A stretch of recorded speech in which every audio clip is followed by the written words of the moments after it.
Assalamualaikum warahmatullahi wabarakatuh. Selamat pagi kepada Bapak Yadarullah selaku dosen kami, yaitu dosen matkul pemrograman berorientasi objek. Pada kesempatan ini kami akan mempresentasikan project game Pac-Man berbasis Java yang telah kami buat. Sebelumnya, perkenalkan diri kami terlebih dahulu. Saya sendiri yaitu Famiyazaki Hidayat Azizi. Saya Frizal Gusti Laksmana. Dan saya Muhammad Aldiansyah. Pada kesempatan kali ini kami akan mempresentasikan proyek kami game Pac-Man berbasis Java yang telah kami buat. Yang pertama itu kita bakal jelasin gambaran umum pada game yang kami buat. Game ini terinspirasi dari Pac-Man klasik, di mana pemain mengendalikan karakter Pac-Man untuk memakan makanan di dalam labirin sambil menghindari hantu.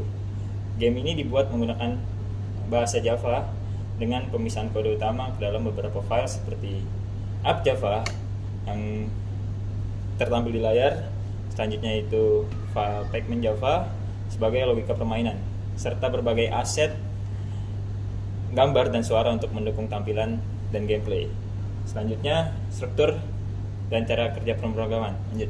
Secara garis besar, program bekerja dengan konsep game loop, yaitu menampilkan objek, menerima input dari keyboard, memproses logika permainan, lalu menggambar ulang tampilan. Di dalam game ini terdapat beberapa komponen utama. Pac-Man sebagai karakter utamanya, lalu ada ghost atau hantu sebagai musuh, lalu ada wall atau tembok sebagai pembatas, lalu ada food dan power food sebagai item yang bisa dimakan. Pergerakan Pac-Man dikontrol menggunakan keyboard dan setiap pergerakan akan dicek apakah terjadi collision dengan tembok, makanan, atau hantu. Selanjutnya ada fitur-fitur utama game. Beberapa fitur utama yang ada di dalam game diantara lainnya, yang pertama itu ada pergerakan Pac-Man, yaitu Pac-Man bisa bergerak ke atas, ke bawah, kiri, dan kanan. Setiap arah memiliki sprite gambar berbeda sehingga animasi terlihat lebih hidup. Dan yang kedua itu ada sistem collision. Game mengecek tabrakan antara yang pertama itu ada Pac-Man dengan wall. Pac-Man tidak bisa menembus tembok. Dan yang keduanya itu ada Pac-Man dengan food atau skor bertambah. Dan yang ketiga itu ada Pac-Man dengan ghost atau Pac-Man kalah atau game over. Selanjutnya itu ada power food dan sprite mode. Saat Pac-Man memakan power food, ghost masuk ke dalam sprite.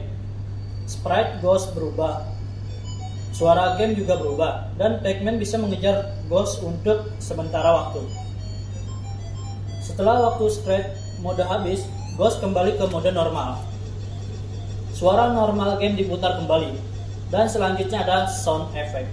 Game ini menggunakan beberapa suara seperti yang pertama itu ada suara mode normal, suara sprite mode, dan suara saat Pac-Man kalah. Ini membuat game terasa lebih interaktif dan tidak monoton. Oke, selanjutnya itu yaitu hasil akhir game. Hasil dari project ini adalah sebuah game Pac-Man sederhana yang bisa dimainkan dengan lancar, memiliki animasi, suara, dan sistem skor, serta menerapkan konsep object-oriented programming dan event handling di Java. Game ini sudah mencakup logika dasar game 2D seperti collision detection, state game, normal dan scare, dan pengelolaan aset. Selanjutnya itu penutup. Sebagai kesimpulan, proyek ini dibuat untuk melatih logika pemrograman, pemahaman OP, serta implementasi game sederhana menggunakan Java. Kedepannya, game ini masih bisa dikembangkan seperti menambah level, AI ghost yang lebih pintar, atau sistem high score. Dan selanjutnya kita bakal coba ulang kembali game yang sudah kami buat. Seperti ini untuk mode awalnya. Ini adalah tampilan awal dari game Pac-Man kita. Untuk mulai kita pencet enter dan langsung memasuki mode permainan. Dalam ini kita bisa dapat memakan apa ya sebutannya ya. Oke, memakan lah. Setelah memakan ini menjadi hantu yang berwarna biru dan itu menambah skor. Ketika kita menambahkan hantu yang awal yang berwarna-warni ini, kita mati dan game over. Di sini kita mempunyai fitur final score yang kita dapat dalam game tadi kita mainin 980 dan base record yang setelah saya mainkan yaitu 7790. Dan ketika kita mencet apa saja yang ada di keyboard, game ini ulang. Jadi kesimpulannya game ini bisa dimainkan secara santai. Itu saja yang bisa kami sampaikan. Kurang lebihnya mohon dimaafkan. Assalamualaikum warahmatullahi wabarakatuh.